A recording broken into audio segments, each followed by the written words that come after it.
بنورنا الدنيا وننشر في الفضاء أملا ونعلي عزم همتنا فمن طلب العلا وصل. والعاقبة للمتقين والصلاة والسلام على سيد الأنبياء والمرسلين سيدنا وحبيبنا وحبيب رب العالمين محمد وعلى آله وأصحابه ومن هدى بهديه إلى يوم الدين. والاستعانة طلب المعونة وهي إما ضرورية أو غير ضرورية، وضرورية ما لا يتأتى الفعل دونه كاقتدار الفاعل وتصوره وحصول آلة ومادة يفعل بها فيها، وعند استجماعها يوصف الرجل بالاستطاعة ويصح أن يكلف بالفعل.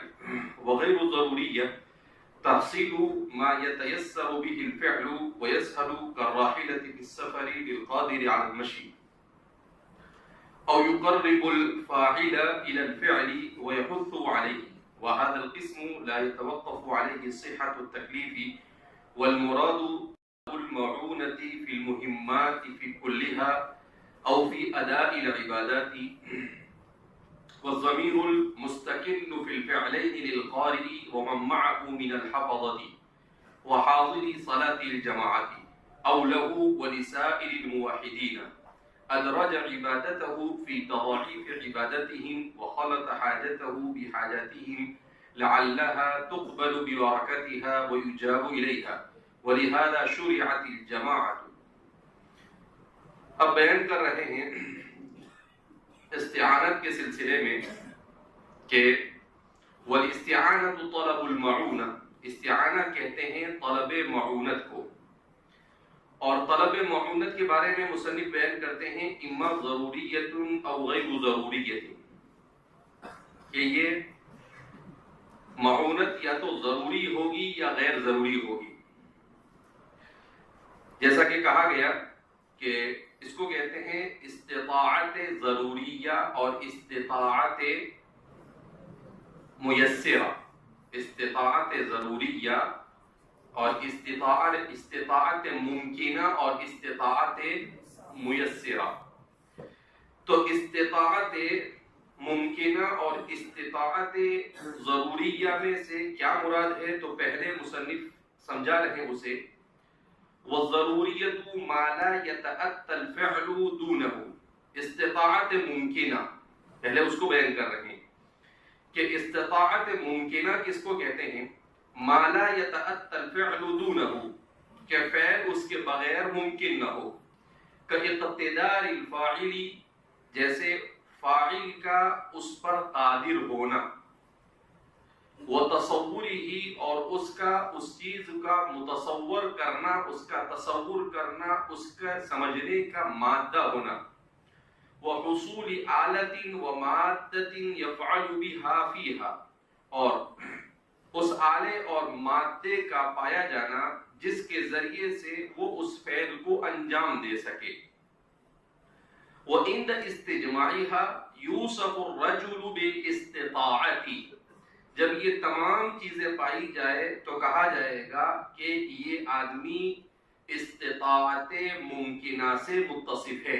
یوصف الرجل بالاستطاعت ای بالاستطاعت الممکنہ، کہ یہ آدمی استطاعت ممکنہ سے متصف ہے.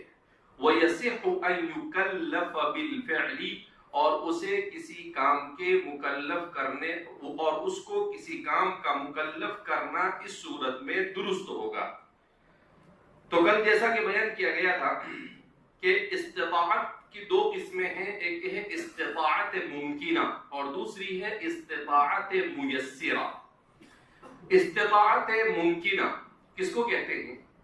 کہ آدمی میں کسی بھی کام کو انجام دینے کی قدرت، طاقت، استطاعت کا ہونا، اور اس کے لیے جتنے بھی ضروری چیزیں ہیں ان چیزوں کا میسر ہونا. اسی کو بیان کیا کہ اقتدار الفاعل، کہ اس کا فاعل کا مقتدر ہونا. کیا مطلب؟ فاعل کا قدرت رکھنا کہ فاعل اس کام کو انجام دے سکے.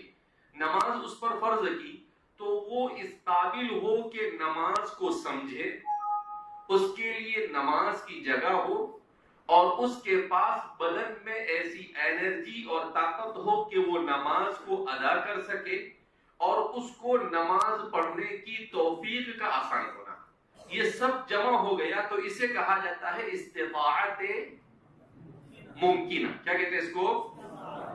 اسی کو بیان کیا وہ حصول آلت و تصور، کہ اس کو اس کے اندر سمجھ بھی ہونا.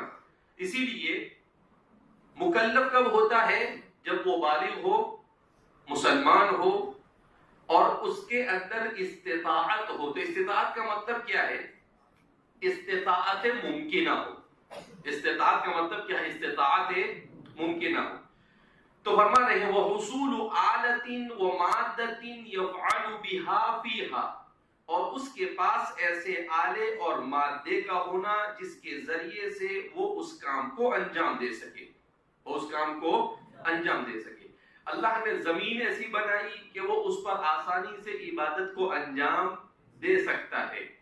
اس کو اللہ نے انسان کو ایسا بنایا کہ وہ فجر میں اٹھ سکتا ہے، اٹھنا چاہے تو، یعنی نہیں چاہے تو مسئلہ ہی نہیں ہے. تو یہ ساری چیزیں کہ اس کے لیے امکان کے تمام اسباب مہیا. امکان کسی چیز کو ممکن بنانے، کسی کام کے کرنے کے لیے کم از کم جو ضروری اسباب ہو سکتے ہیں وہ سب کے سب کیا ہو؟ مہیا ہو.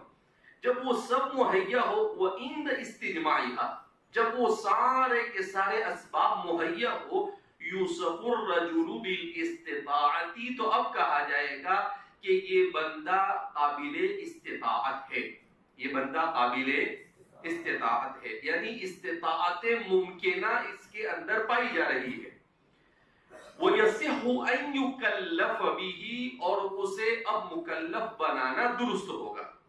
اسے مکلف بنانا کیا ہوگا؟ درست ہوگا. جیسے اللہ رب العزت نے نماز کو فرض کیا صحابہ پر. کب فرض کیا؟ بعد الہجرہ، ہجرت کے. کیوں؟ مکہ مکرمہ میں ممکن نہیں تھا، آسانی کے ساتھ نماز نہیں پڑھ سکتے تھے. وہاں پر حالات ایسے نہیں تھے، وہاں پر حالات ایسے، اسی لیے کہتے ہیں نا کہ آپ صلی اللہ علیہ وسلم کو عام الحزن ہوا، اسی عام الحزن میں آپ کو معراج ہوئی اور اسی معراج میں نماز فرض ہوئی اور اسی کے بعد آپ نے ہجرت کی. اس کے بعد کیا کیا آپ نے؟ تو جب تک کہ حالات ایسے نہیں بنے جن حالات میں وہ نماز پڑھ سکتے تھے، وہاں تک کہ ان کو نماز کا مکلف نہیں کیا.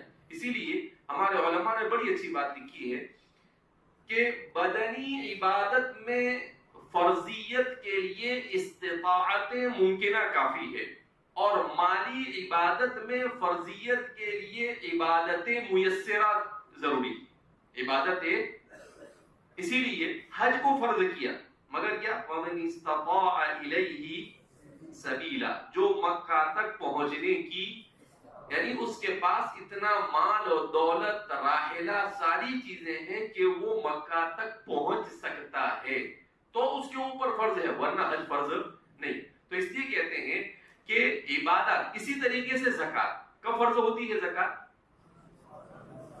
جب اس کی ضرورت سے زائد مقدار نصاب مال ہو اور اس پر حولان حول ہو جائے. تو یہ سب کیا ہے؟ استطاعت میسرہ. یہ کیا ہے؟ استطاعت.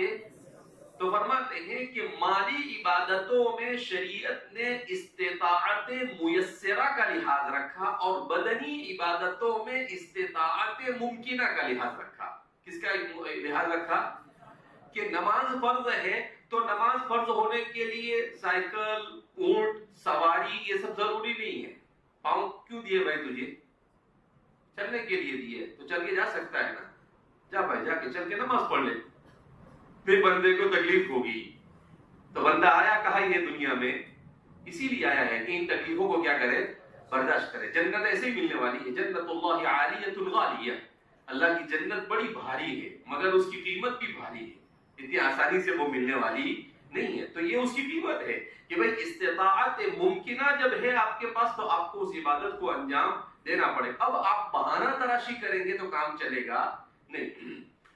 تو مصنف یہاں پر بیان کر رہے ہیں کہ یہ ہے استطاعت ممکنہ کی تعریف. استطاعت ممکنہ کہ عبادت کو انجام دینے کے ممکنہ اسباب میسر ہو.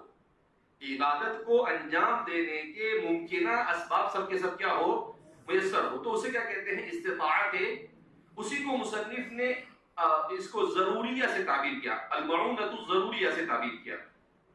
اس کے بعد بیان کر رہے ہیں وغیر الضروریۃ تحصیل ما یتیسر به الفعل, اور غیر ضروری یعنی استطاعت میسرہ یا استطاعت غیر ضروریہ جس کو کہیں گے, تحصیل ما یتیسر به الفعل ویسہل, ان چیزوں کا میسر ہونا جس کے ذریعے سے فعل کام کو آسانی کے ساتھ انجام دیا جا سکے.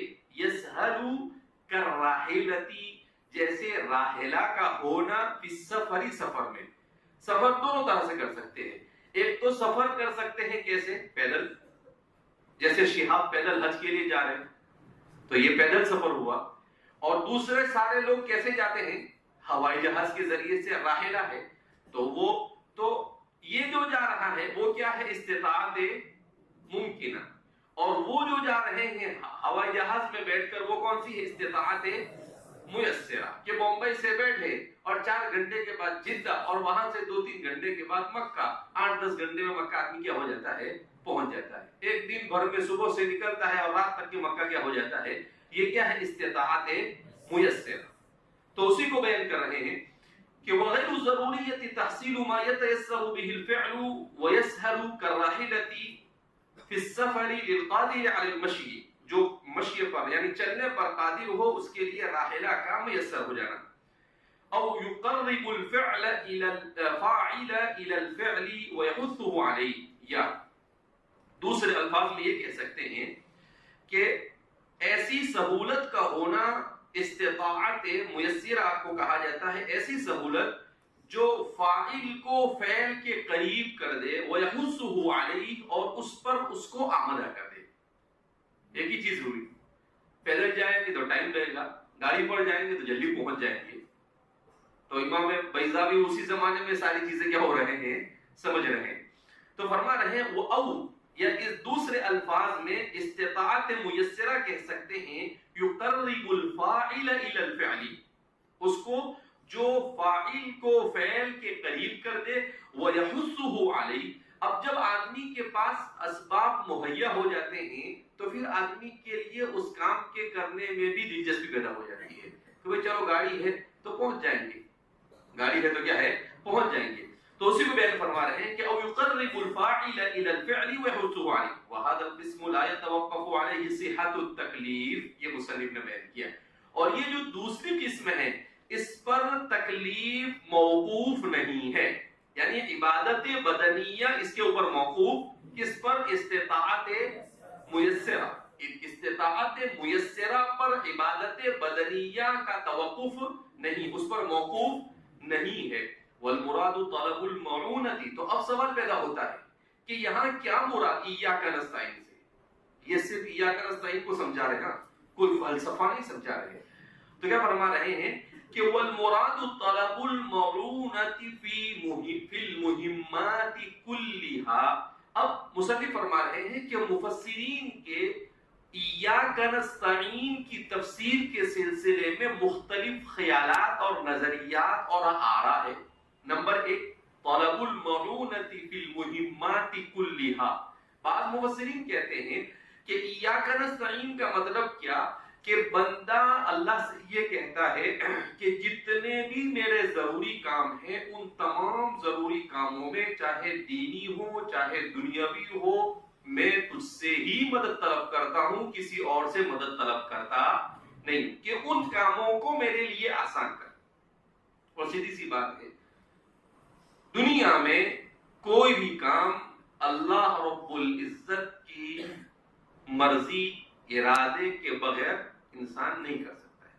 اور وہ کر سکتا ہے, ما تسقط من ورقۃ الا یعلم, جو بھی کرے گا اللہ اس کو کیا کرتا ہے؟ جانتا ہے. تو فرمان ہے والمراد طلب المعونۃ فی. تو بعض حضرات کا یہ کہنا ہے کہ بھئی صرف عبادت ہی میں نہیں, دین اور دنیا کے جتنے بھی ضروری کام ہو سکتے ہیں ان تمام ضروری کاموں میں گویا ہر نماز کی ہر رکعت میں بندہ کہتا ہے ایاک نستعین، میرے سارے ضروری کاموں میں میں تجھ ہی سے مدد طلب کرتا ہوں، میرے سارے ضروری کاموں میں میں تجھ ہی سے کیا کرتا ہوں؟ مدد طلب کرتا ہوں۔ دوسرا، او فی اداء العبادات، بعض مفسرین کہتے ہیں کہ ایاک نستعین کا کیا مطلب؟ تو کہا کہ اس سورہ مبارکہ کی ترتیب بڑی شاندار اور جاندار۔ کہا کیسے؟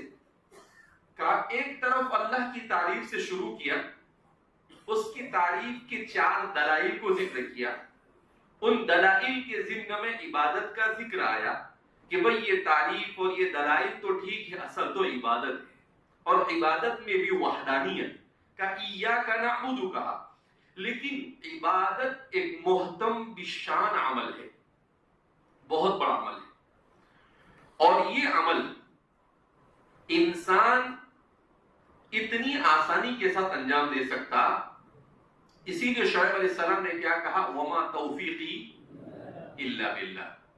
شعیب علیہ السلام کی پبلک تھی، ان کی قوم، تو وہ پبلک کیا بولتی تھی شعیب علیہ السلام کو کہ ہم تو چھوٹے تھے تو ہم ایسا سمجھتے کہ بڑا ہونہار ہے شعیب، ہمیں بڑا کام آئے گا، تو بڑے ہونے کے بعد ہمارے معبودوں کی مخالفت، آبا و اجداد والے معبودوں کی مخالفت شروع کر دی ہے، یہ کیا لگا کر رکھا تم نے؟ شعیب علیہ السلام کو چنے کے جھاڑ پہ چڑھا رہے تھے وہ اس طرح سے کہے تو ہو سکتا ہے کہ شعیب کے اوپر ہمارا جادو کیا ہو جائے، چل جائے، لیکن وہ شعیب علیہ السلام تھے۔ شعیب علیہ السلام نے کہا کہ چنے کے جھاڑ پہ میں چڑھنے والا نہیں، وما توفیقی، کہ بھئی میں جو کچھ کر رہا ہوں اللہ کی توفیق سے کر رہا ہوں، میں وحدانیت کی طرف بلاؤں، میں عبادت کروں، میں جو کچھ کروں، اس پہ میرا اپنا کوئی دخل نہیں۔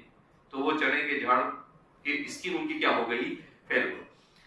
اللہ رب العزت یہاں پر کیا بیان کر رہے ہیں کہ دیکھو عبادت کی ادائیگی بھی بندے کے لیے آسان نہیں ہے، لگتا ہے بہت آسان، نماز میں کتنی دیر لگتی ہے؟ 5 منٹ، آہستہ پڑھے تو 10 منٹ، اس سے زیادہ ٹائم نہیں لگتا ہے، لیکن قرآن کریم کیا بیان کرتا ہے؟ وَإِنَّهَا لَكَبِيرَةٌ إِلَّا عَلَى الْخَاشِعِينَ، نماز بہت بوجھل ہے۔ کیا کہتا ہے قرآن؟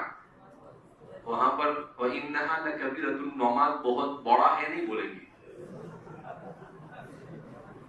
اس کا صحیح ترجمہ کیا ہوگا؟ بوجھل۔ کیا مطلب؟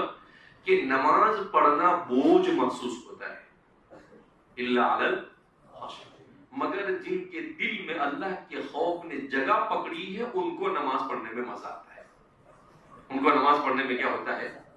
تو اب بندے 2 طرح کے ہو گئے، ایک وہ جو مزے سے نماز پڑھنے والے، اور ایک وہ جو بوجھل سمجھ کر نماز پڑھنے والے، ایک وہ جو بوجھل سمجھ کر نماز پڑھنے۔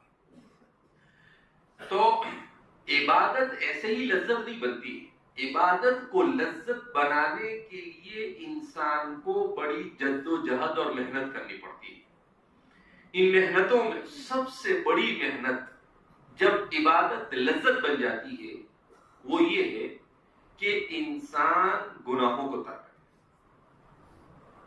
اسی لیے کہتے ہیں کہ اللہ انسان کو معصیت پر سزا دیتا ہے دنیا میں، ان سزاؤں میں سب سے بڑی سزا یہ کہ انسان کو اللہ اپنی عبادت کرنے سے محروم کر دیتا ہے، یہ سب سے بڑی سزا ہے۔ امام ابن القیم الجوزی، امام غزالی، جتنے بھی بڑے بڑے صوفیاء گزرے ان لوگوں نے اس کو لکھا ہے کہ عبادت میں جی کا نہ لگنا، عبادت میں سستی کرنا، انسان کیا سمجھتا ہے ایسے ہی ہوتا ہے؟ کہا نہیں، یہ اس لیے ہوتا ہے کہ جب معصیت کا عادی بن جاتا ہے تو قلب پر ظلمت طاری ہو جاتی ہے، اور جب قلب پر ظلمت طاری ہو جاتی ہے تو اس کا کسی بھی اچھے کام میں دل نہیں لگتا ہے، پھر اس پر وہ کام لکبیرہ کیا بن جاتا ہے؟ بوجھل بن جاتا ہے۔ تو معلوم ہوا کہ عبادت کے بارے میں اتنا بہترین انداز میں اللہ نے سمجھایا کہ اس کی تعریف، وہ رحمان، وہ رحیم، وہ رب العالمین، وہ مالک یوم الدین، اس کو رحمان الرحیم کہہ کر اس کو تھوڑا سا اپنے قریب کیا، اور ٹیڑھی کھوپڑی کا ہے باتوں، یعنی ایسی شخصیت ہے کوئی کہ لاتوں کے بت باتوں سے مانے ایسے نہیں تو اس کو مالک یوم الدین کا چھوڑوں گا نہیں، قیامت کے دن پکڑ کے سیدھا کر دوں گا تجھے. تو دونوں کو لیا. الرحمن الرحیم کہہ کر رحمان رحیم ہے، اس لیے تو بھی ذرا اللہ کے ساتھ قریب ہو جا تو اللہ تجھے قریب کرے گا. لیکن کچھ لوگ اللہ کو بھی معلوم تھا کہ ایسے ہوں گے جو لاتوں کے بت باتوں سے مانیں گے نہیں. کہا مالک یوم الدین، اس کو غصے میں پڑھتے ہیں. کیا بولے؟ مالک یوم الدین، وہ یوم جزا کا مالک ہے. کیسے؟ کہا کہ ایک ذرہ برابر بھی کوئی عمل چھوڑنے والا ہے نہیں. ومن يعمل مثقال ذرة خيرا ومن يعمل مثقال ذرة شرا. اللہ کہتا ہے ذرہ ذرہ بھی چھوٹے گا نہیں. تو اب عبادت کرنا یہ آسان نہیں. تو کہا کہ یہ تو کہہ دیا اللہ کو ایاک نعبد، اے اللہ ہم تیری عبادت کرتے ہیں. لیکن دوسرے ہی لمحے فوراً اس کو خیال آیا کہ یہ عبادت میرے لیے مزیدار کیسے بنے گی. کہ ایاک نستعین، اے اللہ اس پر بھی تو ہی مدد کر، اس پر بھی تو ہی مدد کر. تیری مدد ہوگی تو میرے لیے عبادت کرنا آسان ہوگا، تیری مدد نہیں ہوگی تو میرے لیے عبادت بھی آسان نہیں ہوگی. اسی لیے حضرات صوفیہ نے یہ تھا وفی اداء العبادت. کیا مطلب؟ ایاک نستعین فی اداء العبادتی، اور ہم تجھ ہی سے مدد طلب کرتے ہیں عبادتوں کو ادا کرنے کے سلسلے میں، کہ تو ہی توفیق دے، تو ہی ہمارے لیے ان چیزوں کو کیا کر، آسان کر. کہ سارے کے سارے اسباب ممکنہ موجود ہے، سب کچھ ہے، مگر اس کے باوجود بھی ایسے ماحول میں رہتے ہیں جہاں پر دن رات اللہ اور اس کا رسول کا نام لیا جاتا ہے، مگر اس کے بعد بھی نماز کی توفیق نہیں ہوتی ہے. اس سے بڑی محرومی انسان کی اور کیا ہو سکتی ہے. بہرحال یہاں پر کیا بنی ایاک نستعین کہ اللہ عبادت کرنی ہے لیکن تیری عبادت کرنے میں بھی تو ہی مدد کر. اس کو کہتے ہیں کہ اللہ نے انسان کو سراپا محتاج بنایا. کیا بنایا؟ کیوں؟ کہ اگر یہ ایاک نستعین نہ ہوتا تو ایاک نعبد کرنے کے بعد بھی چھاتی تانتا ہو، میں تو غب عبادت کیا، میں تو بہت بھاری عبادت کرنے والا، منجو ڈنگر ہے نہیں. تو کہا کہ نہیں، ایاک نستعین کا کول ڈاؤن، بہت ہوشیاری ماننے کی ضرورت. اگر عبادت کی بھی ہے تو اللہ کی توفیق سے، اس سے مدد طلب کی تو اس نے راستہ آسان کیا تو تو نے عبادت کی، ورنہ تو کوئی عبادت کرے ایسا تھا نہیں.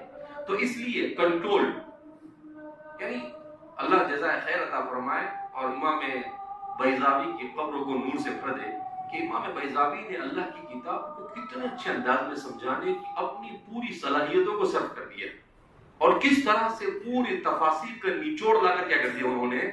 تصوف، کلام، نحو، صرف، بلاغت، کوئی پہلو ایسا نہیں ہوگا جس کو اس بندے نے کیا ہو، چھوڑا ہو. جنتی آدمی ہے.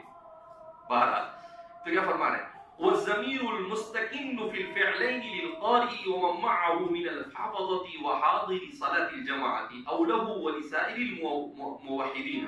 اب ایک اور سوال کا جواب. کہا کہ ارے بھیا یہ ایاک نعبد و ایاک نستعین کیوں لائے؟ ایاک اعبد و ایاک استعین ہونا چاہیے. بندہ اکیلا ہے تو استعین اعبدو ہونا چاہیے، نعبدو کیوں لائے؟ امام بیضاوی کہتے ہیں گھبرانے کی ضرورت نہیں، یہ بھی گٹھی ہم سلجھا دیں گے، گٹھیاں سلجھانا ہی ہمارا کام ہے.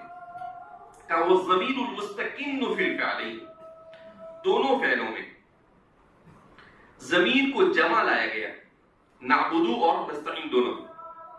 کیوں؟ للقارئ ومن معه من الحفظہ وحاضر صلاۃ الجماعت. دو توجیہ اس کی ہے.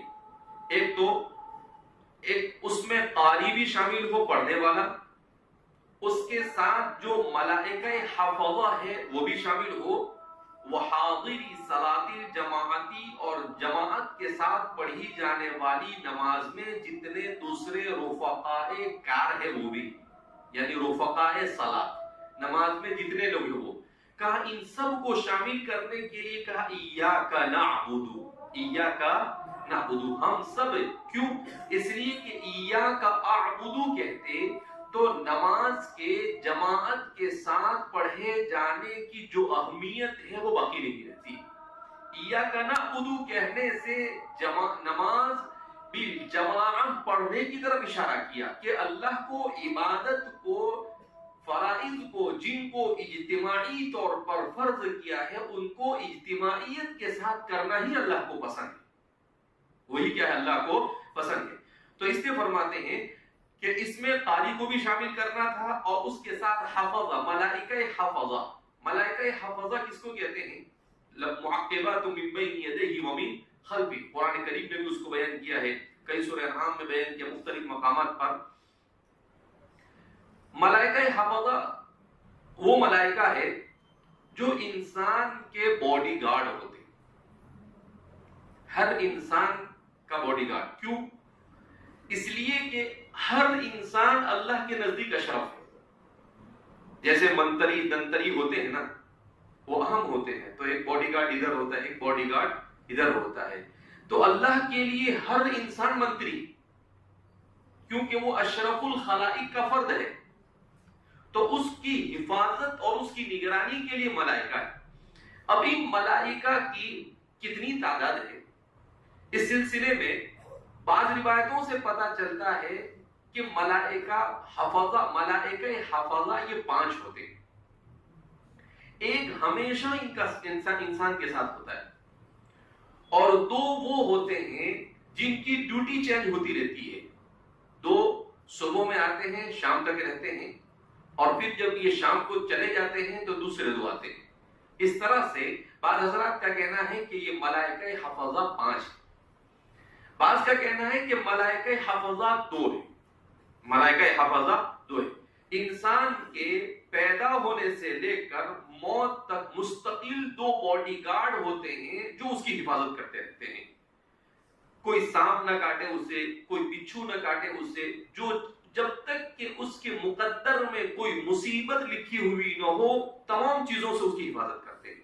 فرماتے ہیں کہ اگر یہ ملائکہ حفظہ نہ ہو تو انسان کو جنات اور دوسرے جانور ایک بھی انسان کو زندہ نہیں رہنے دیں۔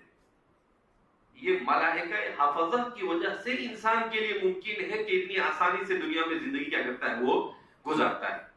تو بعض نے کہا وہ 5 ہوتے ہیں، بعض نے کہا وہ 2 ہوتے ہیں، اور بعض نے اس سے بھی زیادہ تعداد بیان کی، لیکن قطعیت کے ساتھ اس کی تعداد کے سلسلے میں کوئی بات کہی جا سکتی نہیں۔ البتہ یہ مسلم ہے کہ ملائکہ حفظہ ہر فرد بشر کے ساتھ ہوتے ہیں، ملائکہ حفظہ ہر فرد بشر کے ساتھ ہوتے ہیں، اس میں کسی قسم کے انکار کی کوئی گنجائش نہیں ہے۔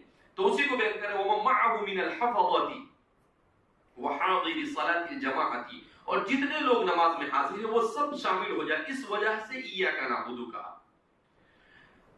ایک دوسری توجیہ بیان کر رہے ہیں تفسیر اولہ ولسائر الموحدین کہ ایاک نعبد و ایاک نستعین کہہ کر وہ اپنے لیے بھی دعا کرتا ہے، اور سرزمین پر جتنے بھی وحدانیت کے قائل زندہ ہے ان سب کے لیے بھی دعا کرتا ہے کہ اللہ تیری زمین پر جتنے بھی تجھے ماننے والے ہیں ہم سب مل کر کہتے ہیں ایاک نعبد و ایاک نستعین، ہم سب صرف تیری ہی عبادت کرتے ہیں اور تجھ ہی سے مدد طلب کرتے ہیں، تیرے علاوہ کسی اور کے در پہ ہم جاتے واتے نہیں ہیں۔ اب صرف سوال پیدا ہوتا تھا کہ جمع لائے کیوں؟ ادرج عبادته في تضاعيف عبادتهم وخالط حاجته بحاجاتهم لعلها تقبل ببركتها ويجاب إليها۔ کہا یہ ایسا اس لیے کہا کہ ادرج عبادته کہ بندہ اپنی عبادت کو دوسرے بندوں کی عبادت کے ساتھ اور اپنی حاجت کو دوسرے بندوں کی حاجت کے ساتھ ملا کر پیش کرتا ہے۔ کیوں؟ لعلها تقبل ببرکتها کہ ان میں سے کسی کی برکت سے جو ادھوری اور آدھی ہے وہ بھی قبول ہو جائے، جو آدھی ادھوری ہو بھی کیا ہو جائے، قبول ہو جائے۔ اس لیے کہ ایک تو آدمی ایک ایک سامان لیتا ہے تو ایک چیز دیکھ کر لیتا ہے، لیکن جب تھوک میں لیتا ہے اور بیچتا ہے تو سب بیچتا ہے، تو 2-4 ٹوٹے پھوٹے بھی ہو وہ بھی اس میں آ جاتے ہیں، اس کی قیمت کم وہ کرتا نہیں کہ بھائی 200 خریدے، ایک کا دکا ٹوٹ کے ٹھیک ہے چل جاتا ہے، معفو عنہ ہے۔ ایسے ہی جب عبادت ایک ساتھ تھوک میں اللہ کے پاس جائے نعبد و نستعین کہہ کر، تو کچھ لوگوں کی اچھی، کچھ لوگوں کی آدھی ادھوری ٹوٹی پھوٹی ہے، قبولیت کے قابل نہیں ہے، لیکن اللہ کہتا ہے چل ٹھوک میں آیا ہے سب کو قبول کر لو، چل ٹھوک میں آیا ہے کیا کرو سب کو، اس میں سے کسی کو ریجیکٹ مت کرو۔ تو اللہ نے اپنی رحمت سے یہ سوچا کہ بھئی میرا بندہ آدھا ادھورا والا بھی چل جائے گا، کیونکہ اللہ بہت چکنی نہیں کرتے، ایسا ہی ہونا چاہیے، ایسا نہیں ہونا چاہیے، یوں ہونا چاہیے، نہیں، ایاک نعبد و ایاک نستعین، ٹھوک میں چل ٹھوک میں ان کو سب کو ثواب دے دو۔